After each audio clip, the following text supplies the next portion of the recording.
Hi guys, welcome to another video. So guys, I have been in the IT industry for past 6 years and I'm working as a QA engineer, as a testing engineer.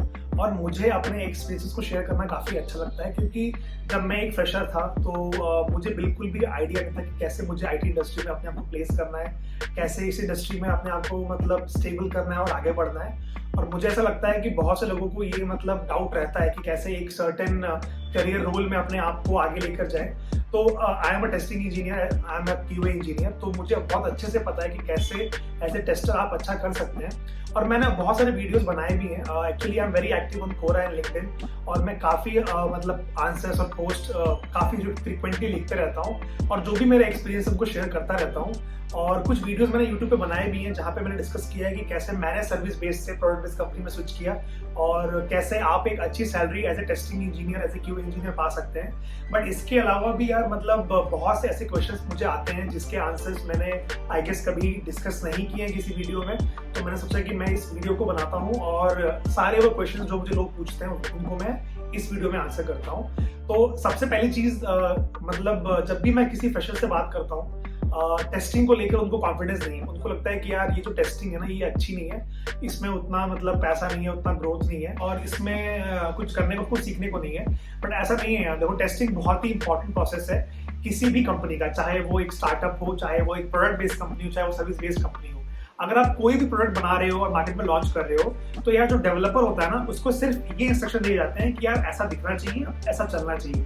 लेकिन एक user का mindset क्या होता है, जब आप एक app किसी एक ऐसे यूजर को देते हो जिसको उस ऐप के बारे में ज्यादा कुछ पता नहीं है या फिर उसको बहुत ज्यादा ही नॉलेज है उस प्रोडक्ट के बारे में, तो वो उस ऐप को कैसे यूटिलाइज करेगा, कैसे यूज करेगा, क्या क्या करेगा, वो एक यूजर ही जानता है। और एज ए डेवलपर और as a manager you have a lot of other task to look for, मतलब आपको और भी बहुत काम होते हैं करने के लिए, देखने के लिए। तो आपको कुछ ऐसे भी लोग चाहिए जो उस ऐप पे टाइम स्पेंड करे और आपको बताए कि उनका यूजर फीडबैक क्या है, एज ए यूजर को मतलब कैसा लग रहा है, क्या ये प्रोडक्ट या फिर ये ऐप यूज करने में अच्छा है कि नहीं है, कुछ कमियां हैं, कुछ एरर्स है, कुछ बग्स हैं। तो यार टेस्टिंग बहुत ही इंपॉर्टेंट है। मैं आपको एक छोटा सा एग्जांपल लेता हूँ। जैसे अगर आप सपोज आप एक कुक हो और आप खाना बना रहे हो तो आपका एक फ्लेवर है, आपका एक टेस्ट है, आप उसके हिसाब से खाना बनाओगे और हो सकता है कि आपको वो अच्छा लगे। लेकिन जब आप 100 लोगों को वो खाना दोगे तो हो सकता है कि शायद 100 में से 25, 30, 40 लोगों को वो खाना उतना अच्छा ना लगे।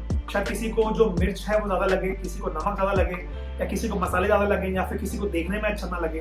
तो होता क्या है कि ये जो लोग होते हैं ना, इनका आपको जो फीडबैक मिलता है उसके बेसिस पे आप अपनी डिश को इम्प्रूव करते हो और आपका जो डिश होता है, जो आपका मतलब जो भी वो फ्लेवर होता है वो इम्प्रूव होता चला जाता है और एक टाइम पे आप एक आउटपुट पे पहुंचते हो, एक ऐसी डिश या फिर वही डिश आप उस फॉर्म में बना पाते हो जो मोस्टली लोगों को पसंद आएगी, इसका फीडबैक मोस्टली पॉजिटिव रहेगा।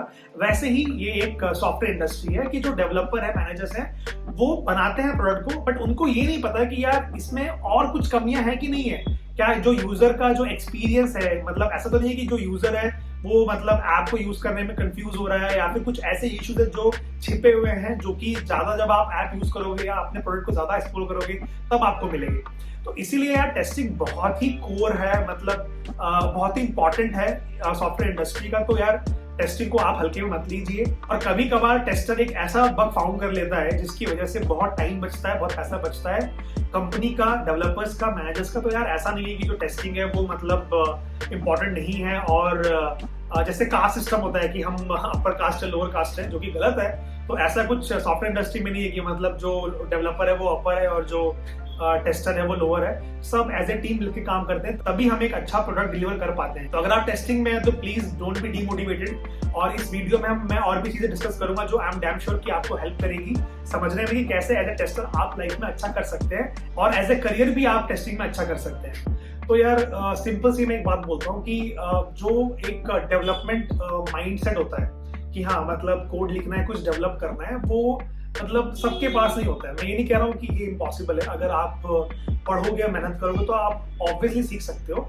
लेकिन हर बंदा जो कि आईटी में आना चाहता हो और वो बहुत ही अच्छी कोडिंग करता हो, ऐसा पॉसिबल नहीं है। तो अगर आपको कोडिंग की बेसिक्स है पता, आपको नॉलेज है बेसिक, तो आप एज ए टेस्टिंग इंजीनियर काफी अच्छा कर सकते हो। और ऐसा नहीं है कि सैलरी अच्छी नहीं है और जो करियर ग्रोथ है वो अच्छा नहीं है। करियर ग्रोथ को लेकर मैंने ऑलरेडी एक वीडियो बनाया हुआ है, सैलरी को भी लेकर मैंने ऑलरेडी वीडियो बनाया हुआ है, तो उस टॉपिक पे ज्यादा नहीं जाते हैं। बट हाँ, एज ए टेस्टिंग इंजीनियर अगर आप ये सोचते हैं कि नहीं यार ये जो करियर ये अच्छा नहीं है, सैलरी अच्छी नहीं मिलेगी, तो ऐसा नहीं है। यस, आई एग्री कि जितना एक डेवलपर को सैलरी मिलती है शायद आप उतना एक्सपेक्ट नहीं करेंगे, आपको उतनी नहीं मिलेगी। बट ऐसा नहीं है यार कि अगर आप टेस्टिंग में हैं, आप एक क्यूए इंजीनियर है, तो आपकी जो लाइफ है वो खत्म है और मतलब आप कुछ नहीं कर सकते। ऑब्वियसली आप ग्रो कर सकते हो, मैंने ग्रो किया है, मैं आपको अपने पर्सनल एक्सपीरियंस से बता रहा हूँ। तो यार टेस्टिंग को लेकर आप परेशान मत हो। अगर आपको लगता है कि हाँ मुझे डेवलपर बनना है, आपकी वो इनर कॉल है, आपका वो पैशन है, आपको मजा आता है कोड लिखने में, तो यार बी अ डेवलपर। बट अगर आपको आईटी में रहना है तो ऐसा नहीं है कि आपको कोडिंग आनी चाहिए। बहुत से ऐसे जॉब्स हैं, बीइंग प्रोजेक्ट मैनेजर और बी एचआर और बी टेस्टिंग इंजीनियर और एनालिस्ट, तो ऐसी बहुत सी जॉब्स हैं जहां पे आपको टेक्निकली बहुत अच्छा होने की जरूरत नहीं है। You should just know basics and you can start your career. Second चीज, जो लोग मुझसे ये पूछते हैं कि मैनुअल करे कि ऑटोमेशन करे, तो it's good as a QA engineer आपको दोनों आता हो, मैनुअल भी क्यूए भी। अगर मैं अपनी बात करूं तो मैंने अपना जो करियर शुरू किया था, तो मेरी जो ट्रेनिंग हुई थी विप्रो में वो ऑटोमेशन में हुई थी, I guess Selenium with Java. But उसके बाद जो मुझे वहां पे काम मिला, जो मुझे मिला प्रोजेक्ट, वो पूरा मैनुअल था। तो मतलब मैं कुछ अच्छे से एक्सप्लोर नहीं कर पाया, जो मैंने सीखा उसको मैं ठीक से इंप्लीमेंट नहीं कर पाया। उसके बाद जब मैं अपनी सेकंड कंपनी में आया जीटा में, तो वहां पे ऑटोमेशन का स्कोप था। वहां पे मैंने एपीआई ऑटोमेशन सीखी और थोड़ा काम भी किया और अच्छा एक्सपीरियंस था। उसके बाद मैं ग्रैब में आया, अभी मैं क्वाइन D6 में हूँ और यहाँ पे जो मेरा रोल है वो मैनुअल है और ऑटोमेशन में बिल्कुल नहीं करता हूँ, to be very frank. But ऐसा नहीं है कि मेरी जो करियर ग्रोथ है वो रुक गई है, जो मेरी लर्निंग्स है वो रुक गई है, जो मेरी सैलरी है वो रुक गई है, ऐसा नहीं है। अगर ऐसा होता तो मैं स्विच ही क्यों करता। तो यार ये चीज आप अपने दिमाग से निकाल दो कि आपको सिर्फ ऑटोमेशन सीखना है या सिर्फ मैनुअल सीखना है। देखो, कोई भी टेस्टर हो, शुरुआत मैनुअल से होती है, क्योंकि आपको समझना जरूरी है कि कैसे टेस्टिंग करते हैं, कैसे इश्यूज को फाइंड आउट करते हैं और कैसे टेस्ट केस प्रिपेयर करते हैं, टेस्ट प्लान प्रिपेयर करते हैं। इसके साथ साथ जब आप चाहते हो कि आप रिपीटेटिव टास्क ना करो, आप आपकी जो एफिशिएंसी है उसको बढ़ाओ, तो वहां पे आता है ऑटोमेशन। लेकिन इसका मतलब ये नहीं है कि मैनुअल आप कभी भी नहीं करोगे। कोई भी स्टार्टअप जो आज के टाइम में काफी रैपिडली ग्रोथ कर रही है, ग्रो हो रही है और काफी सारे प्रोडक्ट्स लॉन्च कर रहे हैं और काफी फ्रिक्वेंटली वो चेंजेस कर रहे हैं, वहां पे ऑटोमेशन का यार बहुत ही कम स्कोप होता है, ना के बराबर होता है। तो यहाँ पे काम आता है मैनुअल, आपका जो एक्सपीरियंस है वो। जैसे मैं अभी जिस कंपनी में हूँ वहां पे काफी कुछ हम नया बना रहे हैं, नया काम कर रहे हैं, तो being a manual tester I have a lot of work और मैं काफी कुछ सीख रहा हूँ, समझ रहा हूँ।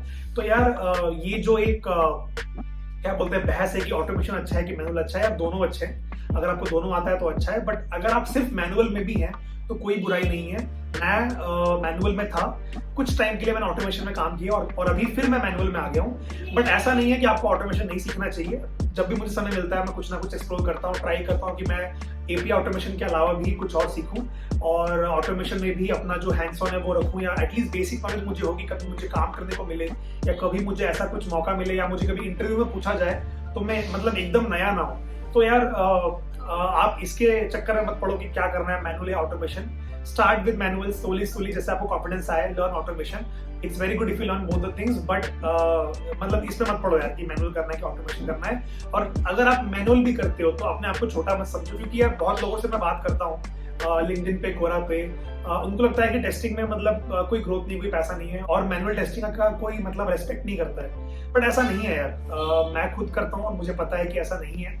तो trust my words, just keep doing what you are doing. और अगर आप सच में अच्छा काम करते हैं, आप एक अच्छा प्रोडक्ट डिलीवर करते हैं, तो एज ए मैनुअल टेस्टर भी आप काफी कुछ सीख सकते हैं। और एज ए मैनुअल टेस्टर आप जो मतलब प्रोडक्ट है उसको काफी अच्छे से जानते हैं, आप उसके बैकएंड को जानते हैं, फ्रंट एंड को जानते हैं। और अगर आपका कम्युनिकेशन स्किल अच्छा है, लीडरशिप स्किल अच्छी है, तो इन सब स्किल्स को लेकर you can be a manager also in future. तो ऐसा नहीं है यार, मतलब बी कॉन्फिडेंट, टेस्टिंग बुरी नहीं है। टेस्टिंग में अगर आप मैनुअल भी कर रहे हो तो बुरा नहीं है।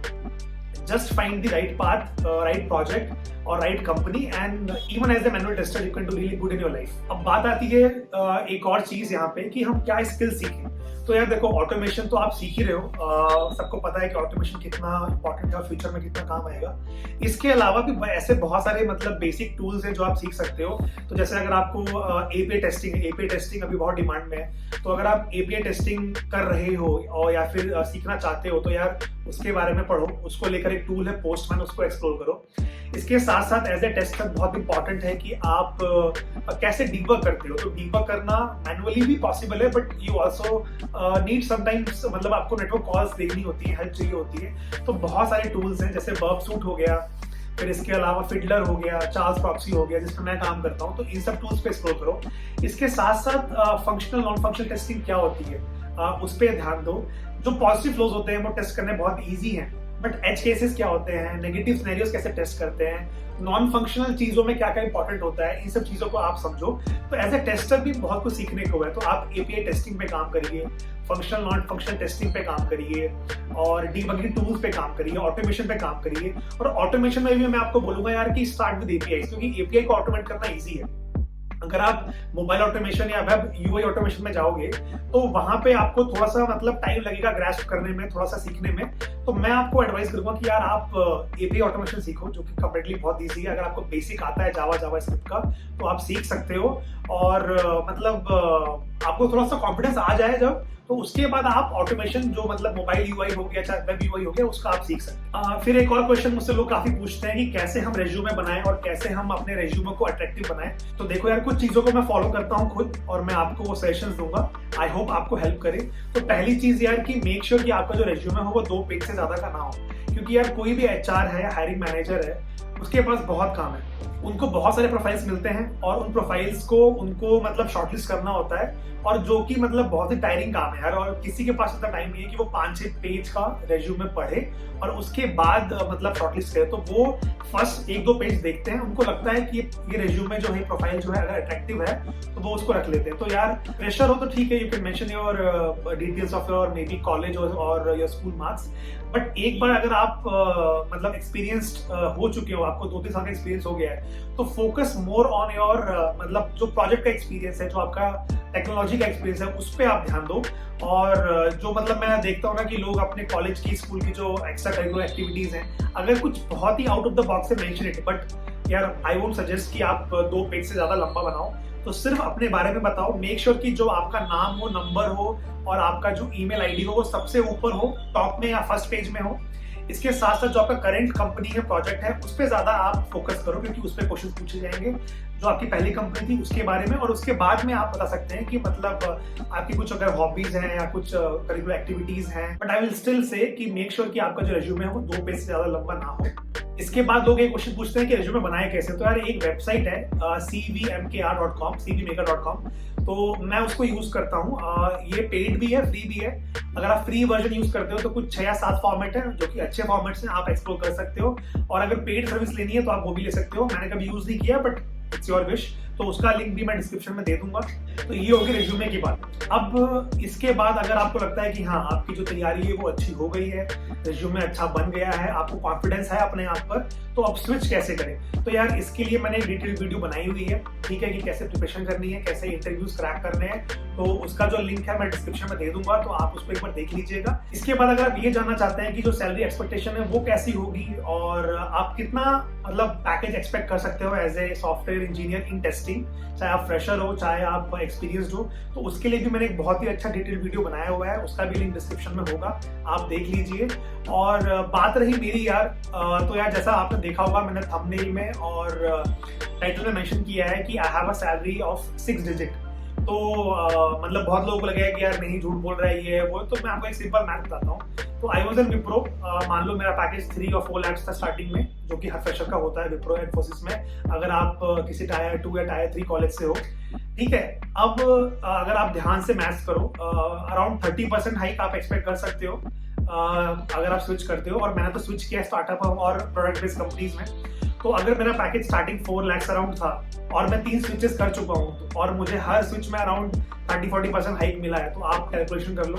आई can not tell you the exact number because of confidentiality, but I think आप इतने स्मार्ट तो हो कि आपको आइडिया हो जाएगा। तो यार सैलरी अच्छी मिलती है, भरोसा करो, ऐसा कुछ नहीं है। और अगर आपको अच्छी कंपनी मिल जाए और आपको अगर अच्छा काम मिल जाए तो फिर वारे नहीं आ रहे। इसके साथ साथ अगर आप मुझसे ये पूछो कि चलो सब कुछ आपने अच्छा ही बोला, टेस्टिंग के बारे में नेगेटिव क्या है, तो यार देखो नेगेटिव चीजें, पॉजिटिव नेगेटिव हर चीज में होती है। और अगर मैं टेस्टिंग की बात करूँ कि क्या नेगेटिव है, तो यार देखो जैसा मैंने स्टार्टिंग में भी बोला कि अगर आपको लगता है कि आप टेस्टिंग में रहकर बहुत ही बड़ा मतलब पैकेज आप पा सकते हैं। तो यार मैं आपको बता दूं कि नहीं, ऐसा नहीं होता है। आई कैन इजिली से कि एज ए क्यूए भी आप बहुत ही अच्छा पैकेज पा सकते हो, 20-30 लाख 35 लाख तक जा सकते हो। बट अगर आपको लगता है कि as a testing engineer you will get salary as good as a manager और एज ए डेवलपर, तो यार नहीं, ये मैं आपको बता दूं कि ऐसा पॉसिबल नहीं है। क्योंकि उनका जो मतलब प्रेशर है, उनका जो काम करने का तरीका है, उनका जो मतलब वर्क लाइफस्टाइल है, वो काफी अलग है एज ए टेस्टर। तो ये एक नेगेटिव पॉइंट है। इसके साथ साथ यार देखो, अगर आप मार्केट स्टडी करोगे या किसी भी कंपनी में जाओगे, तो एक टीम में 7 या 8 10 15 20 डेवलपर होते हैं और टेस्टर सिर्फ 2 या 3 होते हैं। और ऐसा ही रेशियो हर कंपनी में होता है। हो सकता है किसी कंपनी में रेशियो ज्यादा हो, बट फिर भी अगर आप देखोगे तो डेवलपर के प्रति जो टेस्टर का रेशियो है वो हमेशा कम होता है। तो ये एक और नेगेटिव पॉइंट है। तो पहला नेगेटिव पॉइंट कि आपको सैलरी अच्छी मिलेगी, नो डाउट, बट अगर आपको लगता है कि एज ए डेवलपर और एज ए मैनेजर जो सैलरी आप सुनते हो मतलब मीडिया में, पेपर में कि 1 करोड़ का पैकेज, 80-70 लाख का पैकेज, ऐसा पैकेज आपको एज ए टेस्टिंग इंजीनियर मिलना मुश्किल है। क्योंकि जैसा मैंने बोला कि बहुत सारे इसके मतलब पहलू हैं। ऐसा नहीं है कि सिर्फ काम को लेकर है, बट नॉलेज हो गया, आप कैसे काम करते हो और आपकी एक्सपर्टाइज क्या है, बहुत चीजें होती हैं। सेकंड चीज मैंने आपको बोला कि यार जो टेस्टिंग इंजीनियर्स की रेशियोज है किसी भी कंपनी में, चाहे सर्विस बेस्ड हो, चाहे प्रोडक्ट बेस्ड हो, चाहे स्टार्टअप हो, वो एज ए डेवलपर कम होती है। तो आपको मतलब जब आप स्विच करना चाह रहे होगे या फिर जब आप चाह रहे होगे कि यार आप अपने करियर पाथ में मतलब एक बड़ी लीप लो, बड़ी जंप लो, तो शायद एज ए डेवलपर कम टाइम लगे, एज ए टेस्टर आपको थोड़ा सा ज्यादा टाइम लगे। मतलब ऐसा नहीं है कि इम्पॉसिबल है, मैंने खुद किया है। अगर आप चाहो तो आप मेरी प्रोफाइल देख सकते हैं लिंक्डइन पे, but it will take some time क्योंकि जो रेशियो है वो थोड़ा सा कम है। तो ये जो 2 मेजर नेगेटिव पॉइंट्स है कि एज ए टेस्टर थोड़ी सी सैलरी आपको कम मिलेगी कंपेयर टू डेवलपर और कंपेयर टू मैनेजर। और सेकंड चीज कि अपॉर्चुनिटीज थोड़ी सी कम है, लेकिन ऐसा नहीं है कि बिल्कुल नहीं है। और अगर आप काफी अच्छे क्यूए इंजीनियर हो, टेस्टिंग इंजीनियर हो, आपको ऑटोमेशन आता है, मैनुअल आता है, तो you can be a QA lead और क्यूए मैनेजर। उस केस में you can achieve a very good salary for sure, even you can get close to developer.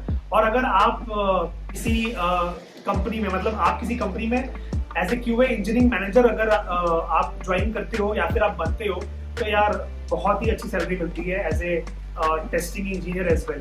तो स्कोप है, अपॉर्चुनिटी है, बट बस आपको ये समझना है कि आपको कैसे अपने आप को इस करियर में आगे लेके जाना है। तो गाइज जो भी जनरल क्वेश्चंस मुझे मिलते हैं फ्रेशर्स से या फिर बाकी लोगों से क्योरा पे, लिंक्डइन पे, उन सबको मैंने आंसर करने की कोशिश किया है इस वीडियो में। अगर आपको ये वीडियो अच्छा लगे तो प्लीज लाइक करें, शेयर करें, सब्सक्राइब करें। कोरा पे और लिंक्डइन पे मैं काफी फ्रिक्वेंटली अपने आर्टिकल्स या अपने आंसर्स डालता रहता हूँ, which is based on my experience और मैं कैसे इंडस्ट्री को समझता हूँ। तो अगर आप चाहें तो मुझे वहां भी फॉलो कर सकते हैं। एज ए क्यूए अपने एक्सपीरियंस को शेयर करने के साथ साथ मैं अपने चैनल पे मूवी के रिव्यूज भी बनाता हूँ। तो अगर आपको वो चीजें भी देखनी पसंद है तो आप मेरे चैनल को प्लीज चेकआउट करिए। और please like this video, share this video और मेक श्योर आप इस वीडियो को उनके साथ शेयर करें जिनको इस वीडियो की जरूरत है। फ्रेशर्स हो गए या फिर वो लोग जो अपने करियर को अभी भी शुरू कर रहे हैं या फिर जिनको 1 या 2 साल का एक्सपीरियंस है। और अभी तक अगर आपने सब्सक्राइब नहीं किया तो प्लीज सब्सक्राइब करिए यार, क्योंकि इससे ना थोड़ी सी मोटिवेशन आती है, थोड़ा सा मन करता है कि हम और अच्छा काम करें और अच्छी वीडियोस बनाएं। तो that's it guys, I hope आपको वीडियो अच्छा लगा हो। और मेरा घर एकदम मेन रोड के पास में है और अभी काफी बारिश भी हो रही है बैंगलोर में, तो हो सकता है कि थोड़ा सा आपको साउंड मतलब बाहर का आ रहा हो गाड़ियों का या बारिश का, तो प्लीज उसके लिए माफ करिएगा। और मिलते हैं नेक्स्ट वीडियो में।